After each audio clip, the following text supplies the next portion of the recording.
तो हम लोग 5वां चैप्टर शुरू कर रहे हैं। फिफ्थ चैप्टर है ये। फिफ्थ चैप्टर है, देखो पर्यावरण। ये देखो यहाँ है 5 नंबर चैप्टर। पर्यावरण, इसको वातावरण कहते हैं, एवं इसके संसाधन, environment and it's resources. English में देखो यहाँ लिखा हुआ है, इन्वायरमेंट एंड इट्स रिसोर्सेस। क्या क्या इसके संसाधन हैं।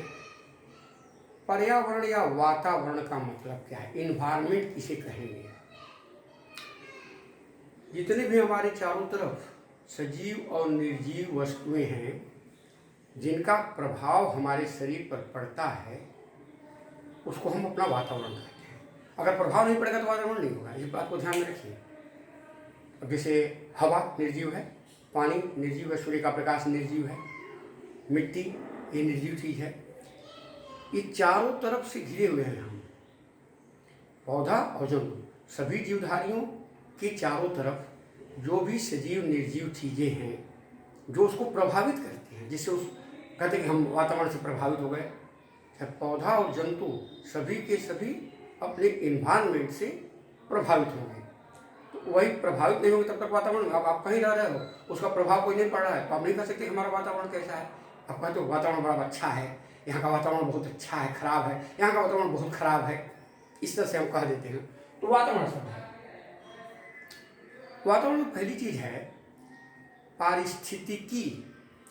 ये शुरू में जब हम बता रहे थे जीव विज्ञान की विभिन्न शाखाएं, तो उसमें एक शाखा बताया गया, याद अगर होगा तो इकोलॉजी।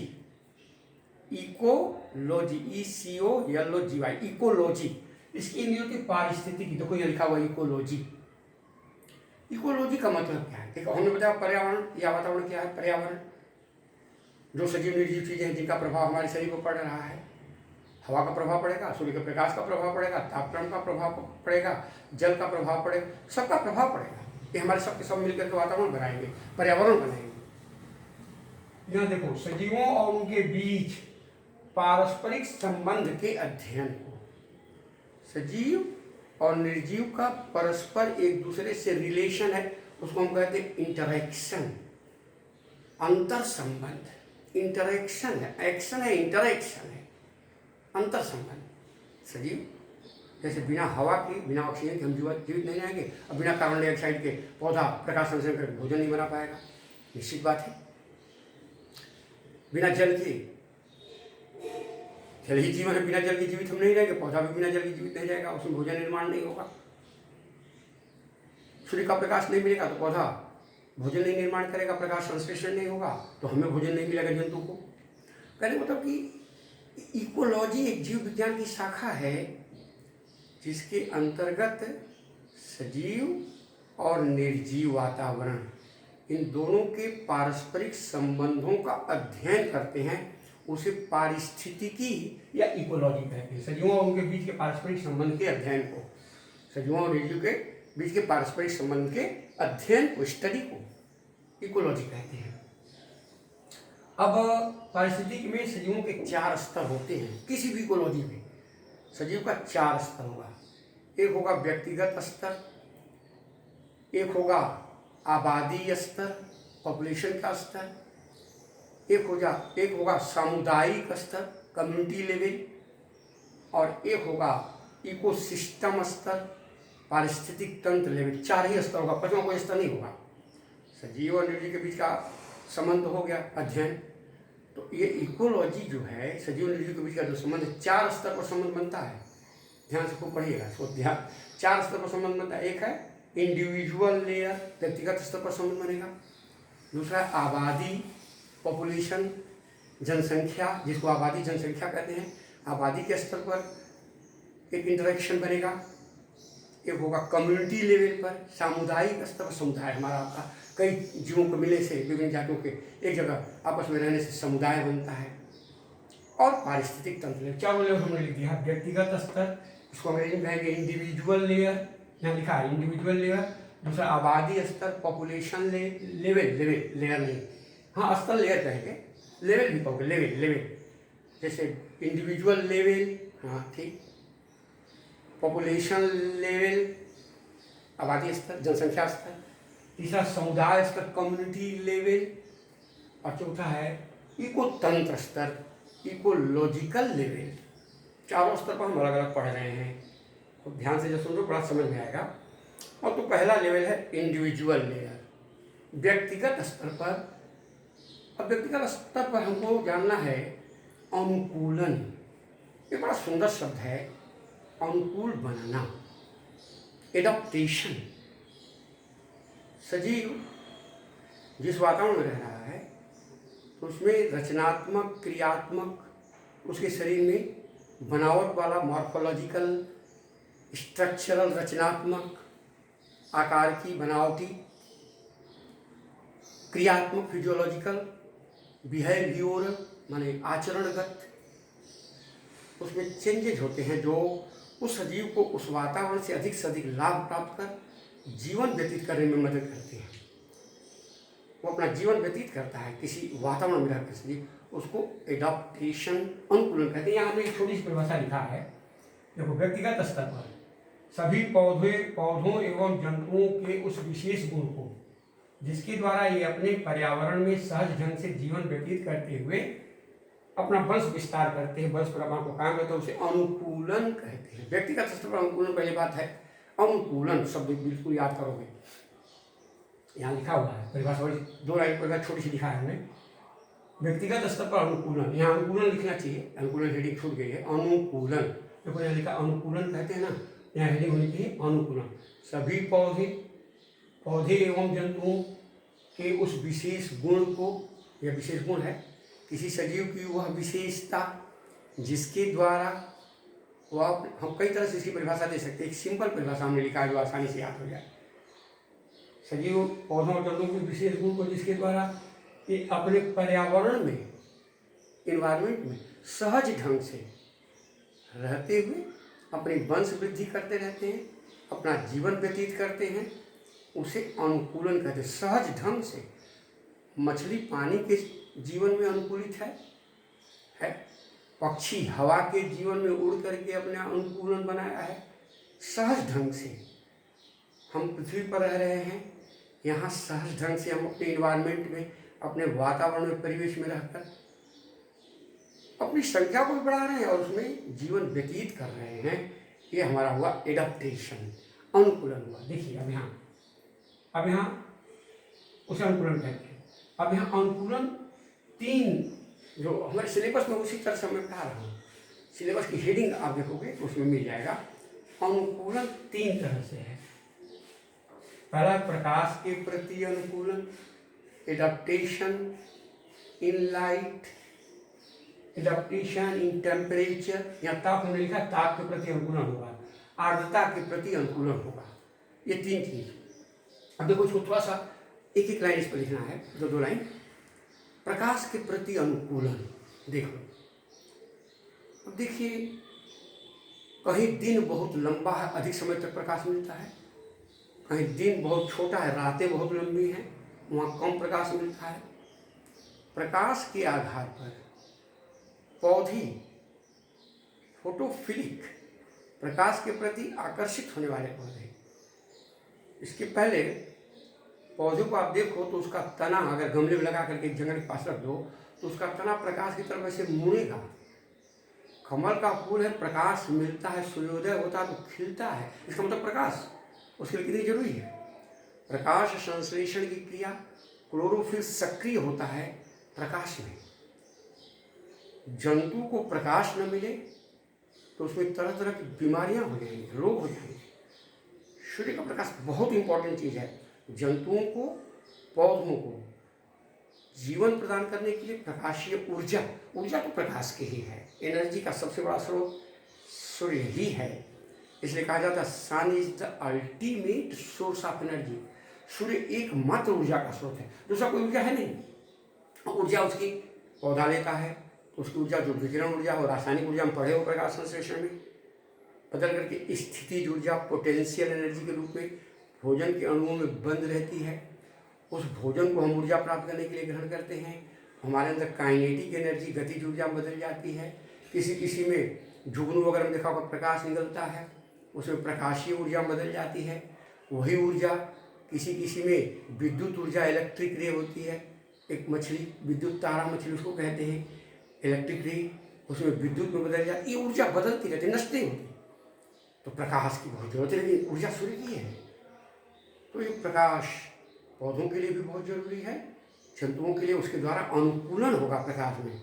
दूसरा ताप के प्रति अनुकूलन। ताप हर सजीव को, जैसे हमारे शरीर का टेम्परेचर 98.4 डिग्री फ़ारेनहाइट है, ये आप जानते हो सामान्य। अगर टेम्परेचर बढ़ा तो बुखार हुआ, 106-7 डिग्री बुखार हो गया तो उसके ऊपर बुखार होने पर आदमी की मृत्यु भी हो सकती है, व्यक्ति की मृत्यु भी हो सकती है। इंडिविजुअल लेवल पर हो रहा है प्रभाव, व्यक्तिगत स्तर की बात हो रही है ना, व्यक्तिगत, क्योंकि पौधे को, किसी जंतु को प्रकाश प्रभावित कर रहा है, उसके द्वारा वातावरण में अनुकूलित कर रहा है। कम प्रकाश वाले पौधे, लंबा प्रकाश पाने वाले पौधे, अगर लंबा जो प्रकाश पाते हैं उनको कम प्रकाश में रखा जाए तो उनका जीवन नहीं चलेगा।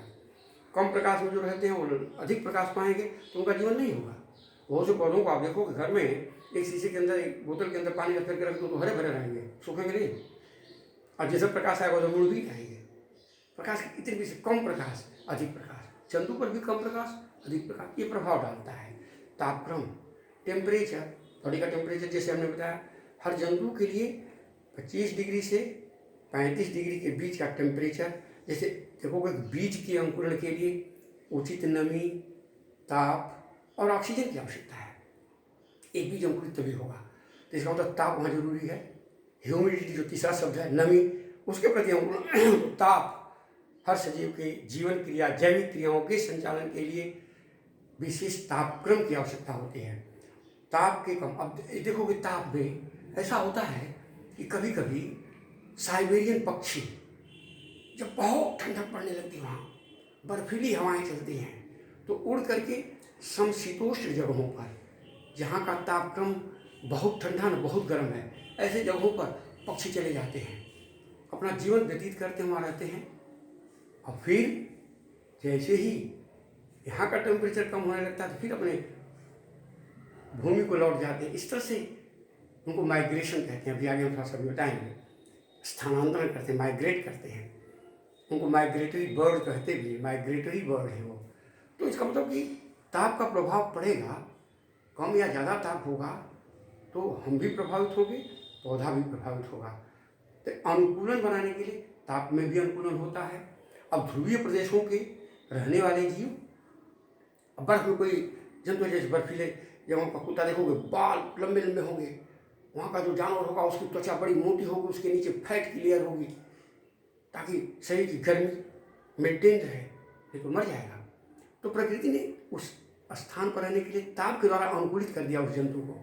ग्लेशियर में रहने वाले, पोलर बियर नाम सुना होगा, ध्रुवीय भालू, जो बर्फ में ही रहे, ऐसे जगहों को गर्मी में रख दिया जाए तो मर जाएगा छपटा करके, क्योंकि उसका अनुकूलन है, एडप्टेशन। जिस वातावरण में रह रहा है, जिस पर्यावरण में रह रहा है, उसके अनुसार व्यक्तिगत लेवल पर, इंडिविजुअल लेवल पर, स्तर पर उसका अनुकूलन हो रहा है। ताप के द्वारा अनुकूलन हो रहा है, प्रकाश के द्वारा अनुकूलन हो रहा है हर जीव का। उसी तरह से नमी, ह्यूमिडिटी, जिसको वाटर, नमी, पानी, हल्का पानी, उसको ह्यूमिडिटी कहते हैं, इसका बड़ा प्रभाव पड़ता है। पौधे और जंतु दोनों के लिए नमी की एक निश्चित मात्रा आवश्यक है। बिना उस नमी के उनका ठीक से पोषण नहीं हो पा रहा है, न जंतु का हो रहा है न पौधे का हो रहा है। तो नमी के द्वारा भी पौधे और जंतु अपने को वातावरण के साथ अनुकूलित, एडप्ट करते हैं। तो व्यक्तिगत स्तर पर 3, ये सिलेबस में है 3 ABC हमने लिख दिया। प्रकाश के प्रति अनुकूलन, ताप के प्रति अनुकूलन, आर्द्रता या ह्यूमिडिटी के प्रति अनुकूलन, अनुकूल बनाना अपने को, उसके अनुसार अपने को ढालना, मतलब ये हुआ। अब आओ दूसरा है आबादी या जनसंख्या स्तर पर। जनसंख्या माने क्या, यहाँ देखो, यहाँ जनसंख्या स्तर, पॉपुलेशन लेवल, किसी एक क्षेत्र विशेष में, एक क्षेत्र विशेष है, जैसे एक तालाब है, तालाब एक क्षेत्र हुआ मछलियों के रहने का, एक ही जाति के जीव की कुल संख्या, उसकी पॉपुलेशन का, एक जाति की, यानी कि उसमें तो मेढक भी रह रहा है, उसमें मछलियाँ भी रह रहे हैं, उसमें और भी जंतु केकड़ा वगैरह रह रहा है, उसमें स्नेल रह रहा है, उसमें सीप रह रहे हैं, बहुत सारे जलीय जंतु हैं। एक जातु की, एक एक एक सजीव की जाति की कुल संख्या, उसकी आबादी एक सजीव की। यहाँ पर यही असली परिभाषा में जानना है। देखो यहाँ लिख दिया हमने, किसी एक क्षेत्र विशेष में एक ही जाति के जीवों की कुल संख्या को पॉपुलेशन या आबादी का, जिसे हम लोग की जनगणना, पॉपुलेशन जनसंख्या, आबादी को दूसरे हिंदी शब्द में क्या कहोगे, जनसंख्या। तो जनगणना होती है तो मनुष्य की होती है। ऐसा नहीं कि हमने कुत्ता पाल रखा तो उसकी जनगणना हो जाएगी, हमने गाय पाल रखा, भैंस पाल रखा तो उसकी जनगणना हो जाएगी, ऐसा नहीं होगा। हाँ, अगर हम निकालें कि गायों की कितनी गाय पाली जाती है, गायों की संख्या कितनी, भैंसें पाली जाती हैं, बकरियां कितनी पाली जाती हैं, घोड़े हाथी ऊँट कितने पाले जाते हैं, एक जाति, एक विशेष वातावरण की बात यहाँ हो रही है। में किसी एक जाति के जीवों की कुल संख्या को आबादी कहते हैं, पॉपुलेशन आबादी। अब आबादी की मूल विशेषता क्या है? आबादी क्या है? एक है जन्म दर, एक है मृत्यु दर, एक है आव्रजन, माइग्रेशन। तीन चीज है विशेषता आबादी की। आबादी की गणना को जनसांख्यिकी कहते हैं, हमने लिखा भी है कहीं, जनसांख्यिकी देखोगे, डेमोग्राफी ये सब मिलेगा। मानव आबादी का वैज्ञानिक अध्ययन, डेमोग्राफर होते हैं जो जनगणना करते हैं, उनको डेमोग्राफर कहते हैं, गिनती करने वाले। ग्राफी जैसे जियोग्राफी, भौगोलिक, इसे भूगोल, उसी तरह से डेमोग्राफी अध्ययन, वैज्ञानिक अध्ययन, जनसंख्या का वैज्ञानिक अध्ययन। जनसंख्या में का मानव जनसंख्या का वैज्ञानिक अध्ययन, साइंटिफिक दृष्टिकोण से स्टडी जो किया आबादी का, तो उसको डेमोग्राफी कहते हैं। तो यहाँ पॉपुलेशन, जन्म दर, नेटैलिटी, मृत्यु दर, मॉर्टैलिटी, आव्रजन, माइग्रेशन, तीन शब्द है। देखो यहाँ जन्म दर, नेटैलिटी, जन्म दर की एक छोटा सा हमने सूत्र लिख दिया है यहाँ। जन्म दर का मतलब जन्म दर यहाँ बराबर जन्म की संख्या अपान बटा, यहाँ लिख दिए हैं निर्धारित समय। एक निश्चित समय निर्धारित समय यहाँ दिया है, निश्चित समय में कितनी जनसंख्या है, निश्चित समय में 1 साल 2 साल 5 साल तक जनगणना हो रही ना, 10 साल के बाद होती है सेंसस, उसको कहते हैं जनगणना। तो 10 साल में कितना जन्म दर हुई, उसको जन्म दर कहेंगे। संख्या से भाग दे देंगे, मैंने निर्धारित समय से भाग दे देंगे कितना, संख्या में। मृत्यु दर, मॉर्टैलिटी, किसको, मृतकों की संख्या, निर्धारित समय, मृतकों की संख्या, मरे हुए लोग कितने, एक निर्धारित समय 5 साल में, 4 साल में, 1 साल में, 2 साल में, 1 वर्ष में, 2 वर्ष में कितने लोग मरे, समय से भाग करके मृतकों की संख्या, उसको मृत्यु दर कहेंगे, मॉर्टैलिटी। आव्रजन या प्रवचन भी कहीं कहीं इसको मिलेगा, प्रवचन हिंदी में 2 शब्द मिलेंगे। आव्रजन, माइग्रेशन, जैसे आप यहाँ पढ़ रहे हो, बंगाल में आपको बिहार जाना है तो माइग्रेशन सर्टिफिकेट लेते हो, या एक कॉलेज से दूसरे कॉलेज में जाना है तो माइग्रेशन लगता है आपको। 10 पास करने के बाद माइग्रेशन, किसी स्कूल में पढ़े रहो ज्योति से माइग्रेशन लेके कहीं दूसरे स्कूल में जाओ, ऐसा। माइग्रेशन का मतलब यहाँ क्या है? दूसरी बात है जीवधारी अपने गृह स्थान, जो उसका मातृभूमि है जिसमें वो रह रहा है, उसको छोड़कर किसी दूसरे स्थान में जाए और पुनः कुछ समय बाद अपने उस गृह स्थान में लौट आए। माइग्रेशन से कोई फर्क तो नहीं पड़ा, कुछ दिन के लिए गया, जैसे हम पक्षियों की बात बता रहे थे। कुछ मछलियाँ होती हैं, हिंसा मछलियों, कुछ जातियाँ जो समुद्र के जल के माध्यम से दूर दूर तक चली जाती है, माइग्रेट कर जाती है अपने स्थान पर, और फिर वहाँ से लौट करके अपने मूल स्थान में चली जाती है। ऐसे बहुत से पक्षी हैं, बहुत सी मछलियाँ हैं, बहुत से अन्य जंतु हैं जो माइग्रेट करते हैं। तो माइग्रेट की परिभाषा हो गई, जब जीवधारी अपने गृह स्थान से स्थानांतरित होकर अन्यत्र चले जाते हैं और पुनः अपने गृह क्षेत्र में लौट आते हैं, तो उसे माइग्रेशन कहते हैं। आबादी, जनसंख्या, मृत्यु दर अधिक हो, जन्म दर कम हो। जनसंख्या घटेगी, जन्म दर अधिक हो, मृत्यु दर कम हो, जन्म दर ज़्यादा हो तो आबादी बढ़ेगी। जैसे भारत की आबादी, मैंने आपको पढ़ाते समय पहले बताया था, मैं माध्यमिक का छात्र था तो मेरे देश की आबादी 40 करोड़ थी, आज 140 करोड़ हो गई। इतने दिन को भी, इसका मतलब मृत्यु दर कम हुई, जन्म दर बढ़ी, नेटैलिटी बढ़ी, मॉर्टैलिटी घटी। अच्छा, ये आबादी बढ़ने के क्या कारण हो सकते हैं? सुविधाएं, चिकित्सीय सुविधा बढ़ी, अधिक से अधिक लोगों को मेडिकल फैसिलिटी, मेडिकल फैसिलिटीज मिलने लगी। अब बच्चों को जन्म के साथ ही इंजेक्शन लगा दिया गया। बहुत से लोग चेचक महामारी से, अभी हम एडवर्ड जेनर ने जब टीकाकरण की खोज किया, टीका की खोज किया चेचक की, उसके पहले लाखों लाख लोग हर देशों में मरते थे। अभी इतनी फैसिलिटी हो गई, सुविधा हो गई कि लोगों की मृत्यु दर घटा दिया गया, मृत्यु दर कम होने लगी।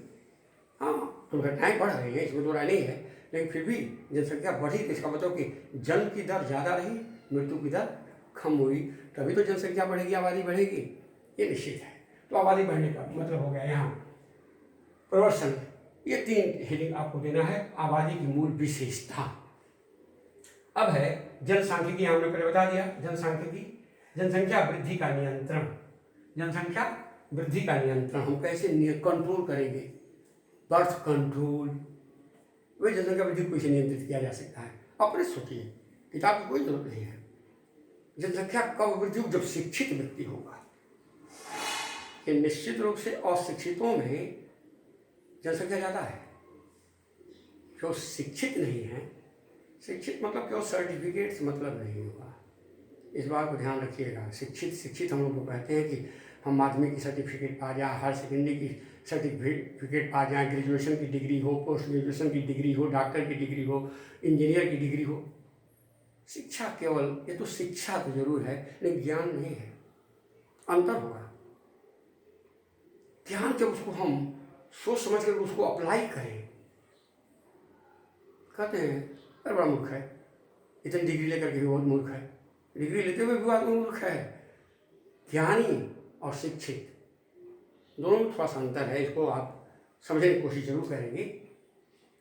तो शिक्षा अगर बढ़ाई जाए तो निश्चित रूप से आबादी पर आदमी ऑटोमेटिक कंट्रोल करेगा। उसको बताया जाए कि आबादी बढ़ना, आबादी जनसंख्या विस्फोट, परमाणु विस्फोट से भी बड़ा है। कहीं कहीं किताबों में लिखा हुआ मिलेगा आपको।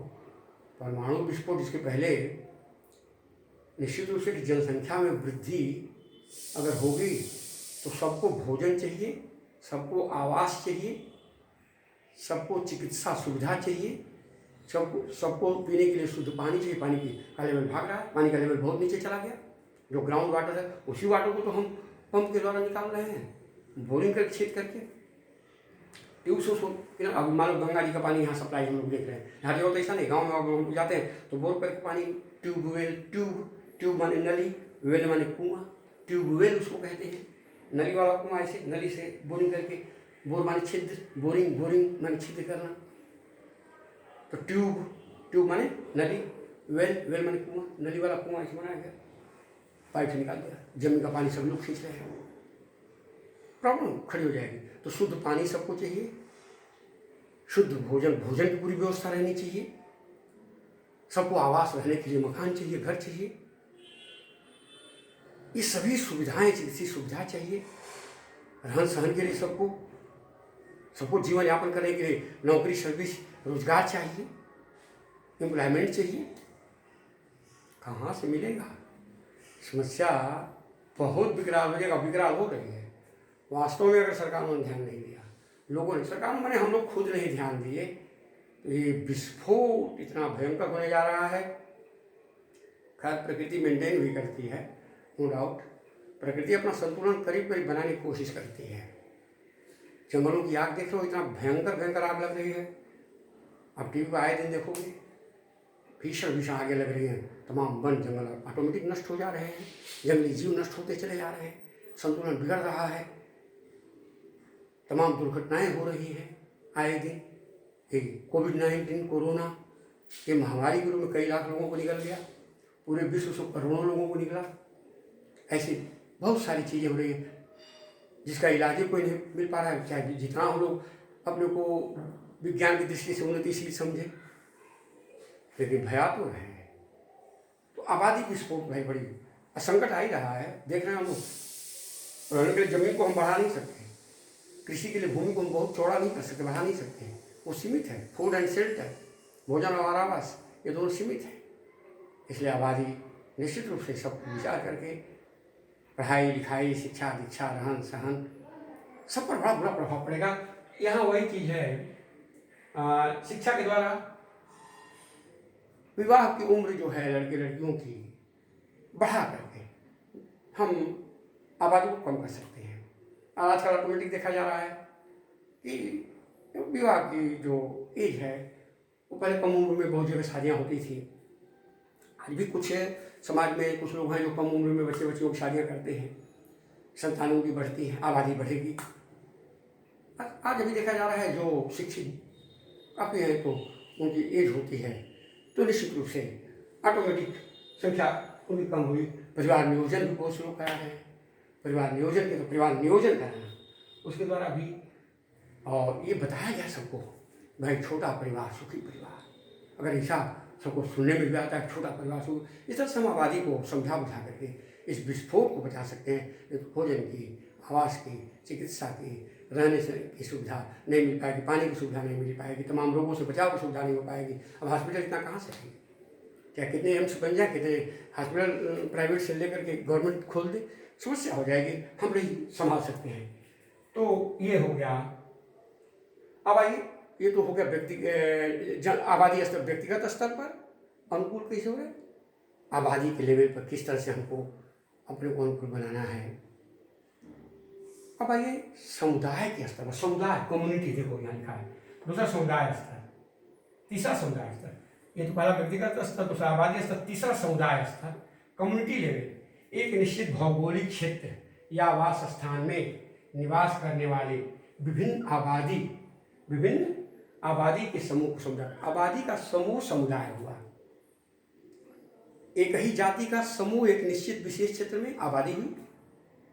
अब बहुत सी आबादियों का समूह एक निश्चित भौगोलिक क्षेत्र, एक निश्चित भौगोलिक क्षेत्र है, एक निश्चित वास स्थान, एक निश्चित वास स्थान। जैसे मान लो हम लोग निश्चित वास स्थान जगदल में रह रहे हैं, तो जगदल में, कांकीरारा में, श्यामनगर में, जो कुछ हम अपने एरिया में रह रहे हैं, तो यहाँ विभिन्न वर्णों, विभिन्न जातियों के मनुष्य जो हैं, उनके साथ जो विभिन्न पशु, विभिन्न आबादियाँ माने विभिन्न पशु पक्षी रहन सहन उनका है, सबके साथ मिलकर के समुदाय बनेगा।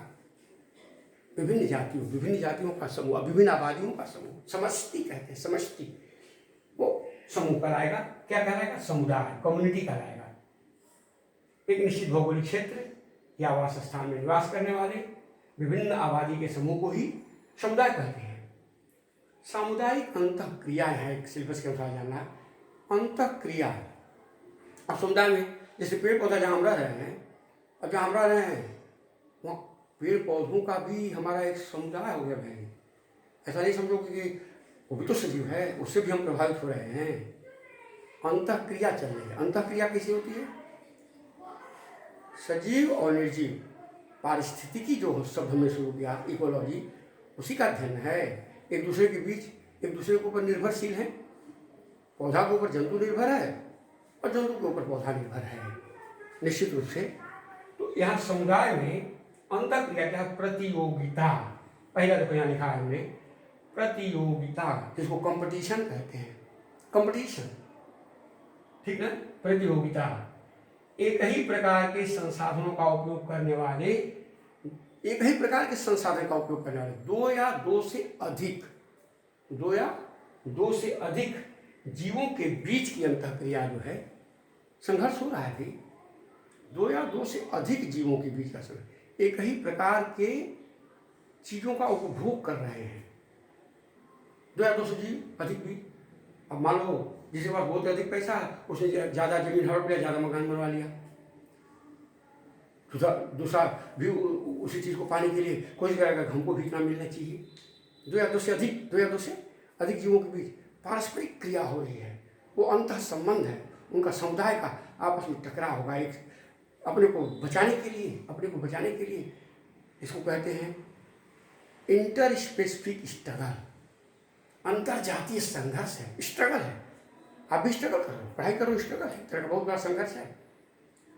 तो दो या दो से अधिक जीवों के बीच एक ही प्रकार की सुख सुविधा पाने के लिए, एक ही प्रकार के आवास, भोजन, एक ही तरह की क्रिया के बीच आपस में जो एक निश्चित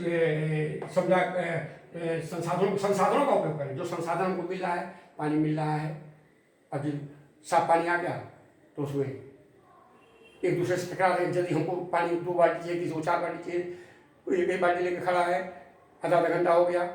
कहीं कहीं तो ऐसी भी चीज़ें कि बड़ी लंबी लंबी लाइनें लगती हैं। संघर्ष है, एक तरह का समुदाय वहाँ बहुत तरह के लोग मिल करके अब जल के लिए कर रहे हैं, भोजन प्राप्त करने के लिए कर रहे हैं। और कहीं बाढ़ सूखा आ गई तो वहाँ पर कोई राहत सामग्री दी जा रही तो उसमें दौड़ करके लेने के इस संघर्ष चल रहा है जीवन समुदाय के बीच ये संसाधनों का उपयोग करने के लिए जो अंतःक्रिया होती है। दूसरा है परभक्षण, प्रीडेशन माने होता है कि एक ही जाति के जीव जब दूसरे जाति को भोजन के रूप में खा ले, जैसे शेर वाघ हिरण को खा जाएगा, खरगोश को आएगा खा जाएगा। एक ही जाति, बड़ी मछली छोटी मछली, एक ही जाति, विभिन्न जातियों, परभक्षी, प्रीडेटर, खा रहा है, दूसरे को खा रहा है, पर खा जा रहा है। ये भी एक अंतःक्रिया है समुदाय के बीच। समुदाय है ना, तो जीने के लिए एक जीव दूसरे को भोजन के रूप में ग्रहण कर रहा है, अपना जीवन यापन करने के लिए, अपने को उस वातावरण के अनुसार, उस पर्यावरण के अनुसार अपने को समायोजित करने के लिए, एडजस्ट करने के लिए। ये देखिए दूसरा प्रीडेटर, निश्चित रूप परभक्षण, एक ही जाति का जीव जब दूसरी जाति के जीव को खा जाता है, मार कर खा जाएगा। एक जाति का जीव दूसरी जाति को मार के खा गया। देखिए बड़ा बढ़िया उदाहरण है, शेर बाघ हिरण को खा गए। यहाँ सुंदर सा एक जीव दूसरे को भोजन, प्रीडेशन को शिकार कहते हैं। परजीविता, पैरासिटिज्म, परजीवी आपने पढ़ा, पौधे और जंतु दोनों की बात हो रही है। पौधे और जंतु परजीवी हैं, जो होस्ट से जिस पर रहते हैं उसको होस्ट कहते हैं। पोषक के शरीर से, होस्ट के शरीर से, जैसे अमरबेल चूस रहा है, उसमें तो खुद भोजन बनाने की व्यवस्था नहीं है, दूसरे वो परजीवी है। लॉरेंथस कस्क्यूटा अमरबेल को कहते हैं, विंस्किम, रफलेशिया, ये पौधे हैं। दूसरे जंतु के शरीर पर जंतु भी होता है।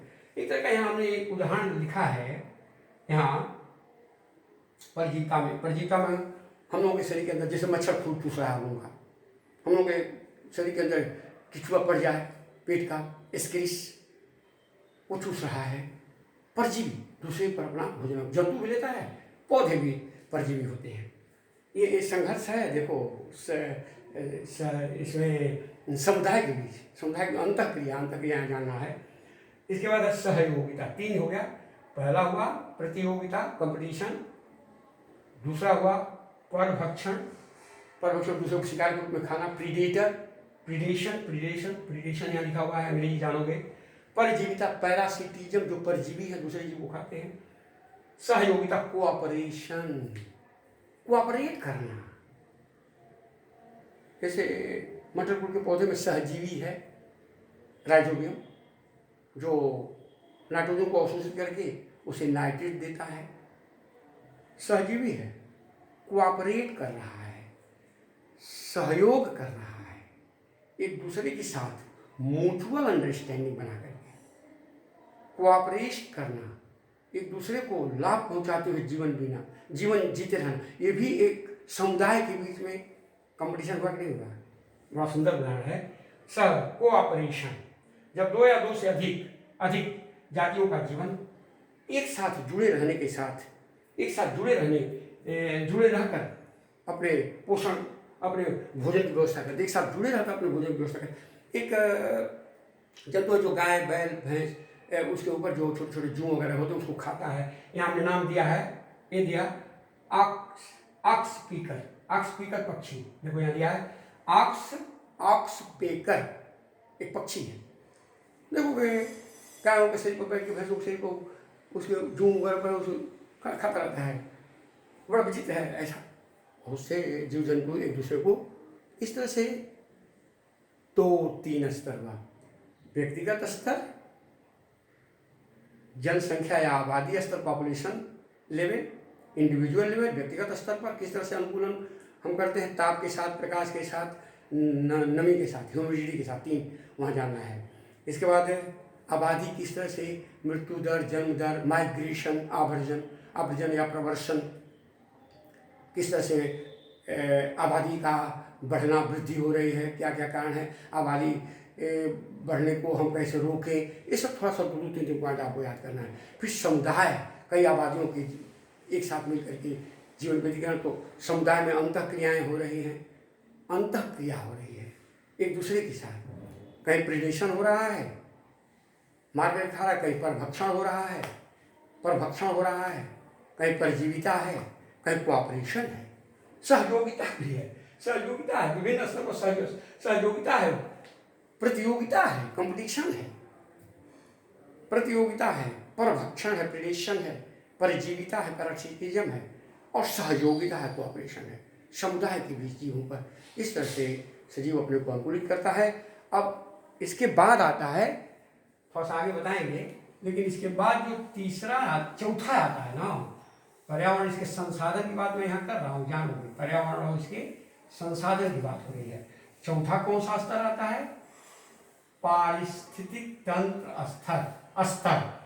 पारिस्थितिक तंत्र, 4 स्तर पर पढ़ना है तुमको। पहला कौन स्तर हुआ?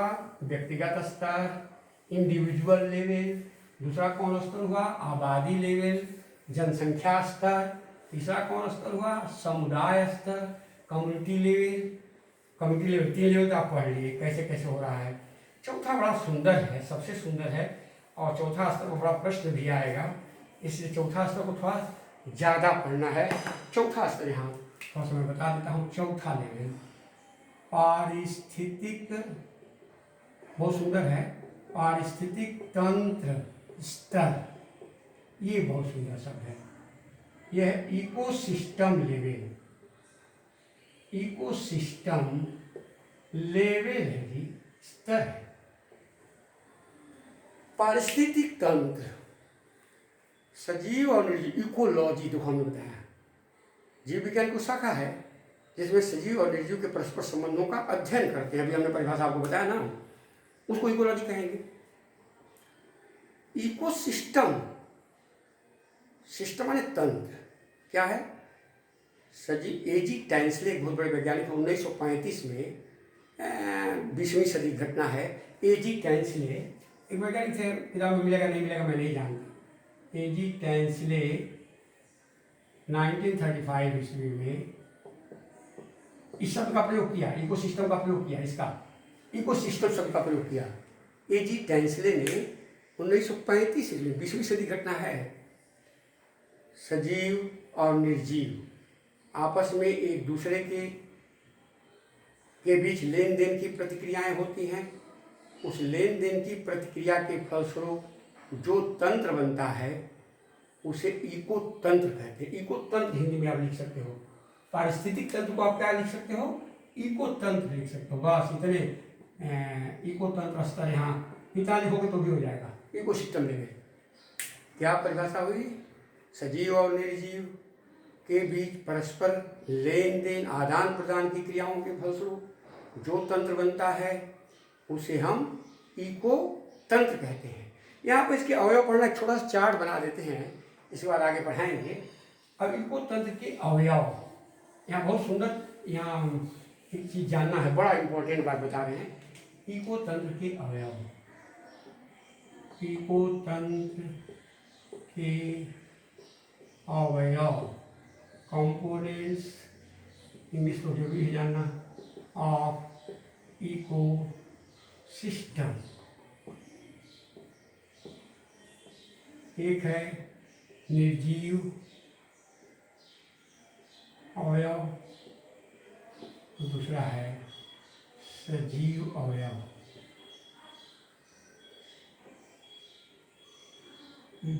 और बायोटिक इसको कहेंगे, लिविंग और नॉन लिविंग नहीं कहेंगे, शब्द इंग्लिश ऐसे लिख दे रहे हैं।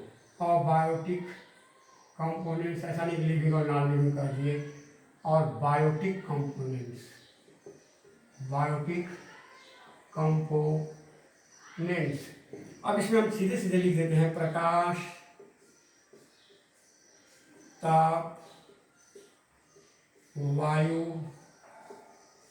जल, प्रकाश, ताप, वायु, जल, कार्बनिक एवं अकार्बनिक पदार्थ, कार्बनिक एवं, ये सब निर्जीव है। बायोटिक को 3 श्रेणी में बांटे, उत्पादक, उपभोक्ता, अपघटन करता। अपघटन करता, लेकिन इसकी इंग्लिश जानना बहुत जरूरी है। उत्पादक को कहेंगे प्रोड्यूसर्स, इसको कहेंगे कंज्यूमर्स, और इसको कहेंगे डीकम्पोजर्स, डीकम्पोजर्स, कंपोजर्स। ये इतना पहले रखिए, बाद में पढ़ाएंगे इसको। इतना पहले देख लो, निर्जीव अवयव या अजैविक अवयव। हम असली को लिखे तो इसको निर्जीव की जगह क्या लिखोगे? अजैविक। अजैविक शब्द अच्छा यही रहेगा। और सजीव अवयव को क्या कहोगे? जैविक अवयव। ये सबसे सुंदर रहेगा, क्योंकि निर्जीव सजीव को लिविंग नॉन लिविंग समझ लोगे, ये थोड़ा सा गड़बड़ हो जाएगा।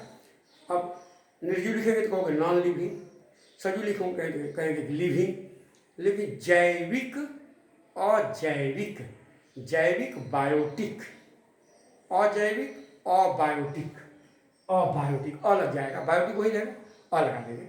इसको हम थोड़ा सा डिटेल में आगे आगे फिर पढ़ाएंगे।